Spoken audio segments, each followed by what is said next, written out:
ಅಯ್ಯೋ ಅದ್ಯಾಕ್ರಿ, ಹೋಗಿ ಆ ಕಡೆ ಕುತ್ಕೊಂಡ್ಬಿಟ್ಟಿದ್ರೆ ಕೋಣೆನಲ್ಲಿ, ಬನ್ನಿ ಈ ಕಡೆ.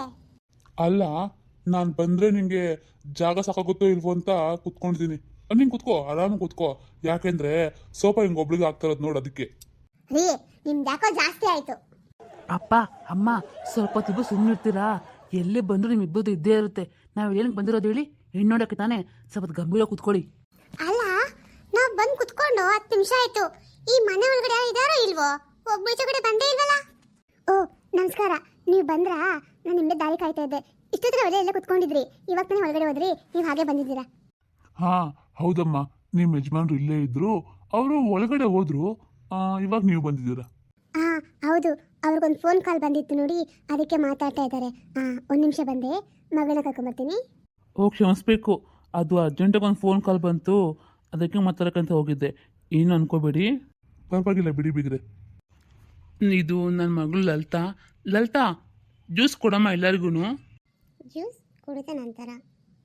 ನೋಡಮ್ಮ, ನಿನ್ನ ಹೆಸರೇನು ಹೇಳು? ನನ್ನ ಹೆಸರು ಲಲಿತಾ ಅಂತ. ಹಾ ಸರಿ, ಸುಮ್ಮನೆ ಹಾಗೆ ಕೇಳ್ದಮ್ಮ. ನಿನ್ನ ಹೆಸರು ನನಗೆ ಗೊತ್ತಿದೆ, ನಿನ್ ಧ್ವನಿ ಹೆಂಗಿದೆಯೋ ಅಂತ ಕೇಳಕತ್ತದ ಕೇಳಿದೆ. ಎಲ್ಲರಿಗೂ ಓದಿದ್ಯಮ್ಮ?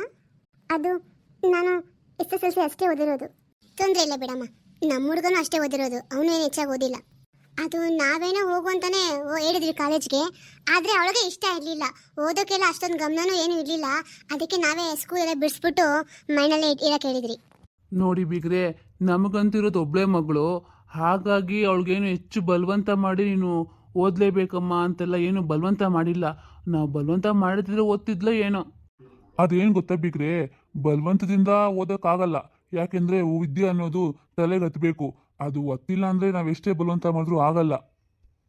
ಈಗ ನೋಡಿ, ನಂಗೆ 4 ಜನ ಮಕ್ಕಳು, ಇವನದ್ರಲ್ಲಿ 3ನೇವನು ನನ್ನ ಮಗಳು. ಅವಳು ಓದಂತ ನಾವು ಎಷ್ಟು ಹೇಳಿದ್ರಿ, ನಮ್ಮ ದೊಡ್ಡ ಮಗಳಿಗೂ ಹೇಳಿದ್ವಿ, ಚಿಕ್ಕ ಮಗಳಿಗೂ ಹೇಳಿದ್ರಿ. ಜಪ್ಪಾಯಿ ಅಂದ್ರೆ ಓದಲ್ಲ ಅಂದ್ಬಿಟ್ರು. ನಾನು ಅದಕ್ಕೆ ಸುಮ್ಮನಾಗ್ಬಿಟ್ಟೆ. ಅದು ನಿಜಾನೇ ಬಿಡಿ. ಅಂದಂಗೆ ನಿಮ್ಮಿಬ್ಬರು ಹೆಣ್ಮಕ್ಳಿಗೂ ಮದುವೆ ಆಗಿದೆಯಾ? ಇಲ್ಲ ಇಲ್ಲ, ನನ್ನ ದೊಡ್ಡ ಮಗಳಿಗಷ್ಟೇ ಮದುವೆ ಆಗಿದೆ, ಇವನು 2ನೇವನು. ಇನ್ನು ಇಬ್ಬರು, ಇನ್ನೊಂದು ಹೆಣ್ಣು ಗಂಡು ಇದೆ. ಇವನಿಗೆ ಆಗ್ಬಿಡ್ಲಿ ಅಂತ ನಾವು ನೋಡ್ತಿದ್ದೀವಿ. ಹೌದು ಬಿಡ್ರಿ, ಒಳ್ಳೇದಾಯ್ತು ಬಿಡಿ. ಅಂದಂಗೆ ನಿಮ್ಮ ದೊಡ್ಡ ಮಗಳನ್ನ ಎಲ್ಲಿ ಕೊಟ್ಟಿದ್ದೀರಾ? ಅಯ್ಯೋ, ಅದೊಂದು ದೊಡ್ಡ ಕತೆ ಬಿಡಿ. ನಾವು ಹಂಗೆ ಹಿಂದೆ ಮುಂದೆ ಯೋಚನೆ ಮಾಡದೆ ಒಬ್ಬನ ಕೊಟ್ಬಿಟ್ಟು ಇವಾಗ ಅನುಭವಿಸ್ತಾ ಇದ್ದೀವಿ.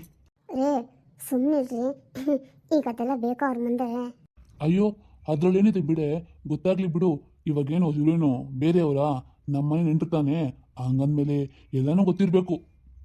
ಏನೂ ಆಗಲ್ಲ ಬಿಡಮ್ಮ, ಪರವಾಗಿಲ್ಲ ಹೇಳಿ. ಯಾಕೆಂದರೆ ನಮ್ಮ ಹೆಣ್ಣೆತ್ತರಿಗೆ ಒಂದು ಭಯ ಅಂತ ಇರುತ್ತಲ್ವ. ಅಯ್ಯೋ, ನಾವು ಮದುವೆ ಮಾಡಿಕೊಟ್ಟು ಮನೆಗೆ ನಮ್ಮ ಮಕ್ಕಳು ಹೊಂದ್ಕೋತಾರೋ ಇಲ್ವೋ, ಅಥವಾ ಅವ್ರ ಅತ್ತೆ ತುಂಬ ಕಾಟ ಕೊಡ್ತಾಳೇನೋ, ಹಿಂಗೆ ಸಾವಿರಾರು ಇರ್ತೈದಲ್ಲಮ್ಮ. ಹೌದು ಅಣ್ಣವ್ರೆ, ನೀವು ಹೇಳ್ತಾ ಇರೋದು ನಿಜಾನೇ. ನಾನು ಹಂಗೆ ಅಂದ್ಕೊಂಡಿದ್ದೆ, ನನ್ನ ಮಗಳು ಚೆನ್ನಾಗಿರ್ತಾಳೆ ಅಂತ, ದೂರ ಆದರೂ ಪರವಾಗಿಲ್ಲ ಅಂತ ಕೊಟ್ಟೆ. ಆದರೆ ಇವಾಗ ಪಾಪ ನನ್ನ ಮಗಳು ತುಂಬ ಕಷ್ಟ ಅನುಭವಿಸ್ತಾವಳೆ, ಹಾಗಂತ ಏನೂ ಮಾಡೋಕ್ಕೂ ಆಗ್ತಿಲ್ಲ ನಮ್ಮ ಕೈನಲ್ಲಿ. ಸರಿ ಪಾರ್ವತಿ, ನಿನ್ನ ಮಗಳನ್ನ ಕರ್ಕೊಂಡು ಒಳಗೆ ಹೋಗು. ಹ್ಞೂ ರೀ ಲಲಿತಾ, ನಡಿಯಮ್ಮ. ಅಂದಂಗೆ ಬಿಗ್ರೆ, ನಮ್ಮ ಮಗಳು ನಿಮಗೆ ಒಪ್ಪಿಗೆ ಆಗಿದೆ ಅಂತ ಅನ್ಕೋಬೋದಾ? ಅಯ್ಯೋ, ಅದಕ್ಕೇನಂತೆ ಬಿಗ್ರೆ, ನನ್ನ ಮಗ ಇಲ್ಲೇ ಇದೆ ನೋಡಿ, ನೀವೇ ಕೇಳಿಬಿಡು ಒಂದು ಮಾತವನನ್ನ. ಹಾಂ, ಏನಪ್ಪ ನಿಮ್ಮಪ್ಪ ಹೆಂಗಿದ್ರು ನಿಮ್ಮನ್ನು ನನ್ನ ಅಳಿಯ ಅಂತಲೇ ಅಂದ್ಬಿಟ್ಟಿದ್ದಾರೆ. ಆ ಮಾತು ನಿಮ್ಮ ಬಾಯಲ್ಲಿ ಒಂದ್ಸರಿ ಬಂದರೆ ಚೆನ್ನಾಗಿರುತ್ತೆ. ಅದು ಅಮ್ಮ.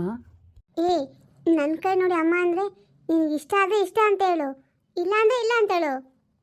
ಇದೇನಪ್ಪ ಈ ಹುಡುಗ, ಇದೇ ವಿಚಾರಕ್ಕೇ ಅವ್ರ ಅಮ್ಮನ ಮುಖ ನೋಡ್ತಿದ್ದಾನಂದರೆ ಇನ್ನು ಮದುವೆ ಆದಮೇಲೆ ಪ್ರತಿ ವಿಷಯಕ್ಕೂ ಅಮ್ಮನ ಕೇಳ್ತಾನೋ ಏನೋ. ಅದು ಏನಿಲ್ಲ ಬಿಗ್ರೆ, ಅವನಿಗೆ ಅಭ್ಯಾಸ ನೋಡಿ ಪ್ರತಿಯೊಂದಕ್ಕೂ ಅಮ್ಮನ ಕೇಳ್ತಾ ಇರ್ತಾನೆ. ಹೇಳೋ. ಹ್ಞೂ, ನನಗೆ ಇಷ್ಟನೇ. ನಮ್ಮ ಅಮ್ಮಂಗೆ ಮತ್ತು ನಮ್ಮ ಅಪ್ಪಂಗೆ ಇಷ್ಟ ಆದರೆ ನಂದೇನು ಅಡ್ಡಿ ಇಲ್ಲ. ಹುಡುಗಿ ನಂಗೆ ಇಷ್ಟ ಆಗಿದ್ದಾಳೆ. ಸರಿ ಬಿಡ್ರಿ, ನಾವಿನ್ನೋಗಿ ಬರ್ತೀವಿ. ನಿಮ್ಮ ಮನೆಯವ್ರಿಗೆ ಹಾಗೆ ನಿಮ್ಮ ಮಗಳಿಗೆ ಹೇಳ್ಬಿಡಿ. ಆಯ್ತಮ್ಮ. ಸರಿ ಬಿಗ್ರೆ, ನಾವಿನ್ ಬರೋಣವೇ? ಅಂದಂಗೆ ಊರಿಗೆ ಹೋಗ್ಬಿಟ್ಟು ಒಂದ್ಸರಿ ಫೋನ್ ಮಾಡ್ತೀನಿ ಯಾವುದಕ್ಕೂ, ಸರಿನಾ? ಸರಿ ಬಿಗ್ರೆ, ಹಾಗೆ ಮಾಡಿ. ಹುಡುಗ ಏನೋ ಪರವಾಗಿಲ್ಲ ಅಂತ ಅನಿಸ್ತಿದೆ. ಅವ್ರ ಅಪ್ಪ ಅಮ್ಮನೂ ತೊಂದರೆ ಇಲ್ಲ, ಆದರೆ ಅವ್ರ ಅಮ್ಮನ ಮಾತು ಸ್ವಲ್ಪ ಕೇಳ್ತಾನೆ ಅಂತ ಅನಿಸ್ತಾ ಇದೆ. ನೋಡಬೇಕು ಏನಾಗುತ್ತೆ ಅಂತ. ಏನ್ರಿ ಅವ್ರು ಹೋದ್ರಾ? ಅಂದಂಗೆ ಏನಂದ್ರು? ಹೌದು ಕಣೆ, ಹೋದ್ರು. ನಿನ್ಗೆ ಹೇಳ್ಬಿಡು ಅಂತಾನು ಹೇಳ್ಬಿಟ್ಟು ಹೋದ್ರು. ಹೌದಾ? ಮತ್ತೆ ನೀವು ಯಾಕೆ ಹಿಂಗಿದ್ದೀರಾ? ಅದೇನಪ್ಪ ಅಂದರೆ, ನಾನು ಹುಡುಗನ ಕೇಳಿದೆ, ನಿಂಗೆ ಹುಡುಗಿ ಬಗ್ಗೆ ಏನನ್ಸುತ್ತಪ್ಪ, ಇಷ್ಟ ಆಯ್ತಾ ಅಂತ. ಆ ಮಾತುಗೂ ಅವನು ಅವ್ರ ಅಮ್ಮನ ನೋಡ್ತಾನೆ ಕಣೆ. ಅಯ್ಯೋ ಅಷ್ಟೇನಾ, ನಾನು ಏನೋ ಅನ್ಕೋಬಿಟ್ಟೆ. ಹ್ಞೂ ಬಿಡ್ರಿ, ಅದ್ರ ತಪ್ಪೇನಿದೆ. ಅವ್ರ ಅಮ್ಮನ ಮುಖ ನೋಡ್ತಾರೆ, ಇವಾಗ ಎಲ್ಲರೂ ಹಂಗೆ ತಾನೆ. ಅವರೇ ಯಾಕೆ, ನೀವು ಹಾಗೆ ತಾನೇ ಮಾಡ್ತೀರಾ, ಅದರೊಂದು ಕುಂಕುರಿಗೆ.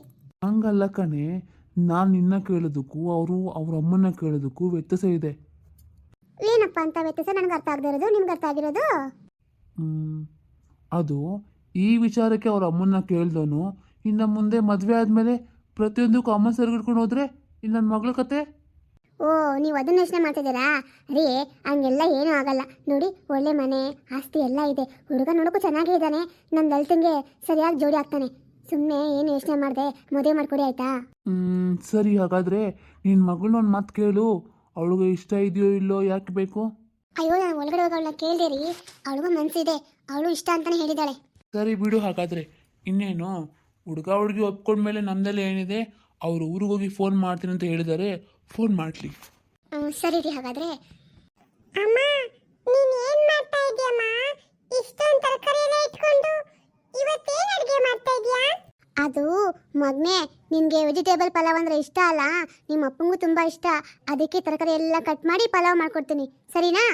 ಹಾಯ್, ವೆಜಿಟೇಬಲ್ ಪಲಾವ? ಅಮ್ಮ ಅಮ್ಮ, ನನಗೂ ಮತ್ತೆ ಅಪ್ಪಂಗೆ ತುಂಬಾ ಇಷ್ಟ, ಅದಕ್ಕೆ ಮಾಡ್ತಾ ಇದೀಯಾ? ಸರಿ ಸರಿ ಮಾಡು. ಅದಕ್ಕೆ ಮತ್ತೆ ಮೊಸರು ಬಜ್ಜಿ ಇರಬೇಕು, ಆಯ್ತಾ? ಇಲ್ಲ ಅಂದ್ರೆ ನನ್ನ ಕೈ ತಿನ್ನಕ್ಕಾಗಲ್ಲಪ್ಪ, ಖಾರ. ಆಯ್ತು ಕಣೋ, ಮೊಸರು ಬಜ್ಜಿನೂ ಮಾಡ್ತೀನಿ, ಜೊತೆಗೆ ಕೇಸರಿ ಬಾತು ಮಾಡ್ತೀನಿ, ಅದು ಪೈನಾಪಲ್ ಹಾಕಿ. ಅಮ್ಮ, ಇವತ್ತೇನಮ್ಮ ವಿಶೇಷ, ಇಷ್ಟೆಲ್ಲ ಅಡುಗೆ ಮಾಡ್ತಾ ಇದ್ಯಾ? ಏನು ಇಲ್ಲ ಕಣೋ, ಸುಮ್ಮನೆ ಹಂಗೆ ಯಾಕೋ ಮಾಡಬೇಕು ಅನಿಸ್ತು, ಅದಕ್ಕೆ ಮಾಡ್ತಾ ಇದ್ದೀನಿ. ಹೌದಾ? ಅಮ್ಮ ಅಮ್ಮ, ಒಂದು ಹಾಡು ಹೇಳಮ್ಮ, ನೀನು ಯಾವಾಗಲೂ ಹೇಳ್ತಾ ಇರ್ತಿಲ್ಲ, ಅದೇ ಹಾಡು ಹಾಡು. ಏ ಹೋಗೋ, ನಂಗೆ ಯಾಕೆ ಇವತ್ತು ಇಂಟ್ರೆಸ್ಟ್ ಇಲ್ಲ ಹಾಡು ಹೇಳಕ್ಕೆ.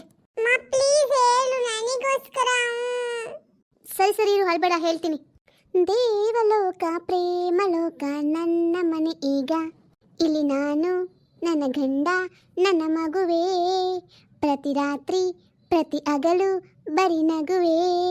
ಅಮ್ಮ ಅಮ್ಮ, ನಾನಿಂಗ ಹಾಡು ಹೇಳು ಅಂದ್ರೆ ನೀನು ಡ್ಯಾನ್ಸ್ ಮಾಡ್ಬಿಟ್ಟೆ. ಹೇ, ನೀನೆಲ್ವನ ಹೇಳಿದ್ದು ಹಾಡು ಹೇಳು ಅಂತ? ಅದಕ್ಕೆ ಹೇಳ್ದೆ, ಹಂಗೆ ಒಂದು ಸ್ಟೆಪ್ ಹಾಕ್ಬಿಟ್ಟೆ ಅಷ್ಟೇ.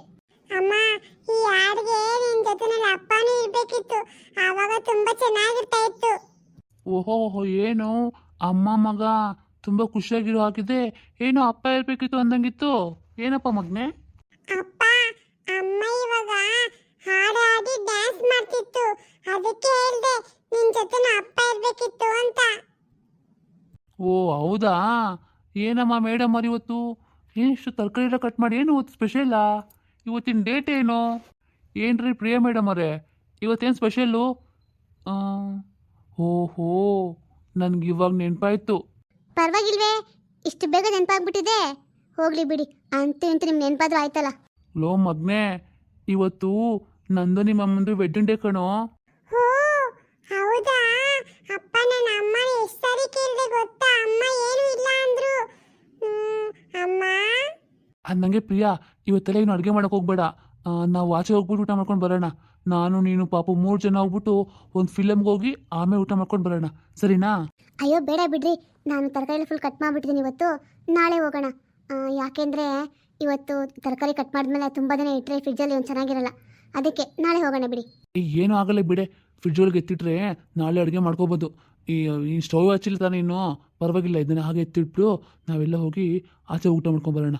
ತುಂಬ ದಿನ ಆಚೆ ಹೋಗಿ. ನನಗೆ ಪ್ರಿಯಾ, ನಿಮಗೆ ನಾನು ಒಂದು ಸೀರೆ ಕೊಡಿಸ್ತೀನಿ, ಮತ್ತು ಪಾಪಕ್ಕೆ ಬಟ್ಟೆ ಕೊಡಿಸ್ತೀನಿ, ಆಯಿತಾ? ಅಯ್ಯೋ, ನಂಗೆ ಅದೆಲ್ಲ ಏನು ಬೇಡ ರೀ, ನನ್ನ ಹತ್ರ ತುಂಬ ಸೀರೆ ಆಲ್ರೆಡಿ ಇದ್ದಾವೆ. ಪಾಪಕ್ಕೆ ಬಟ್ಟೆ ಕೊಡ್ಸಿರಂತೆ, ಪಾಪ ಕೊಡಿಸಿ ಮತ್ತೆ ನೀವು ತಗೊಳ್ಳಿ. ಸರಿ, ಹಾಗೆ ಆಗಲಿ ಬಿಡು. ನನಗೂ ಪಾಪಗೆ ಮಾತ್ರ ಯಾಕೆ, ನಾವು 3 ಜನ ತಗೊಳ್ಳೋಣ, ಸರಿನಾ? ಸರಿ, ಹಾಗಂತೀರಾ? 3 ಜನ ತಗೊಳ್ಳೋಣ, ಸರಿ ಹಾಗೆ ಮಾಡೋಣ. ಅಯ್ಯೋ, ನಾನು ಬೇರೆ ಪಾಪಗೆ ಆಸೆ ಇಟ್ಬಿಟ್ನಲ್ಲ, ಪಲಾವು ಮೊಸರು ಬಜ್ಜಿ ಕೇಸರಿ ಬಾತು ಅಂತ. ಈಗೇನು ಮಾಡೋದು? ಅಯ್ಯೋ, ಅದಕ್ಕೇನಂತೆ, ನಾವು ಹೋಟೆಲ್ಗೆ ಹೋಗಿ ಅದನ್ನ ತಿಂದ್ರೆ ಆಯಿತು. ಇವಾಗೇನು ಅವನಿಗೆ ಪಲಾವು ಕೇಸರಿ ಬತ್ತಾನೆ ಬೇಕು, ಅದು ಆಚೆ ಕಡೆ ಸಿಗುತ್ತೆ ಕಣೆ, ಅಲ್ಲೇ ತಿನ್ಲಿ ಬಿಡು. ಹೋಟೆಲ್ನಲ್ಲಿ ಊಟ, ಅಪ್ಪ ನಂಗೆ ಬಟ್ಟೆ ಕೊಡಿಸ್ತಾರೆ, ಅಪ್ಪ ನಂಗೆ ಆಟ ಆಡೋಕೆ ಕಾರು ಮತ್ತೆ ಜೆಸಿಬಿ ಎಲ್ಲ ಕೊಡಿಸ್ಬೇಕು. ಆಯಿತು ಮಗ್ನೆ, ನಾನು ನಿನಗೆ ನಿಮ್ಮ ಅಮ್ಮಂಗೆ ಏನು ಕೇಳ್ತಿರೋ ಅದನ್ನೆಲ್ಲ ಕೊಡಿಸ್ತೀನಿ, ಆಯಿತಾ? ಹ್ಞೂ, ನೀವು ಹಿಂಗೆ ಇಬ್ರಿಗೂ ಕೊಡಿಸ್ತಾ ಇರಿ ಕೇಳಿದ್ದೆಲ್ಲನೂ ನಿಮ್ಮ ಜೇಬ್ ಫುಲ್ ಖಾಲಿ ಆಗುತ್ತೆ ಅಷ್ಟೇ. ಈ ಸಂಪಾದನೆ ಮಾಡಿದ್ದೆಲ್ಲ ನನಗೆ ನಿಮ್ಮ ಮಗನ ಕೊಡ್ಸೋಕೆ ಆಗ್ಬಿಡುತ್ತೆ. ಅಷ್ಟೇ ತಾನೇ ಬಿಡೆ, ನನಗೆ ಅತ್ತಾನೇ ಬೇಕಾಗಿರೋದು. ನಾನು ಸಂಪಾದನೆ ಮಾಡೋದು ಏನಕ್ಕೆ? ನಿಮ್ಮಿಬ್ರಿಗೋಸ್ಕರನೇ. ನೀವಿಬ್ರು ಖುಷಿಯಾಗೋದು ಸಾಕು ನನಗೆ. ರೀ ಅಂದಂಗೆ ನಮ್ಮ ಪಾಪನ ಸ್ಕೂಲಿಗೆ ಹಾಕ್ಬೇಕಾಗಿತ್ತು. ಸ್ಕೂಲ್ ಕಳ್ಸಪ್ಪ ವಿಚಾರಿಸ್ಕೊಂಡ್ಬನ್ರಿ ಬರ್ಬೇಕಾದ್ರೆ ಸಂಜೆ. ನಾನು ನೀನು ಹೇಳೋಕೆ ಮೊದಲು ವಿಚಾರಿಸ್ಕೊಂಡು ಬಂದಿದ್ದೀನಿ ಕಣೆ. ನೆಕ್ಸ್ಟ್ ಮಂತ್ ಹೋಗ್ಬಿಟ್ಟು ಜಾಯಿನ್ ಮಾಡ್ಸೋಣ ಸ್ಕೂಲ್ಗೆ, ಸರಿನಾ? ತೆಗೆದು ಬಾಸ್ತಾ ಅಂದ್ರೆ ನೋಡು, ಸ್ಕೂಲಿಗೆ ಹೋಗಲ್ಲಂತೆ. ಸ್ಕೂಲಿಗೆ ಹೋದ್ರೇನೆ, ಇಲ್ಲಾಂದ್ರೆ ಓದೇ ಕೊಡ್ತಾರೆ ಮ್ಯಾಮು. ಹೋಗ್ತಾನೆ ಬಿಡೆ, ಸುಮ್ಮನೆ ಹಂಗೆ ಹೇಳ್ತಾನೆ ಅಷ್ಟೇ ಅವನು.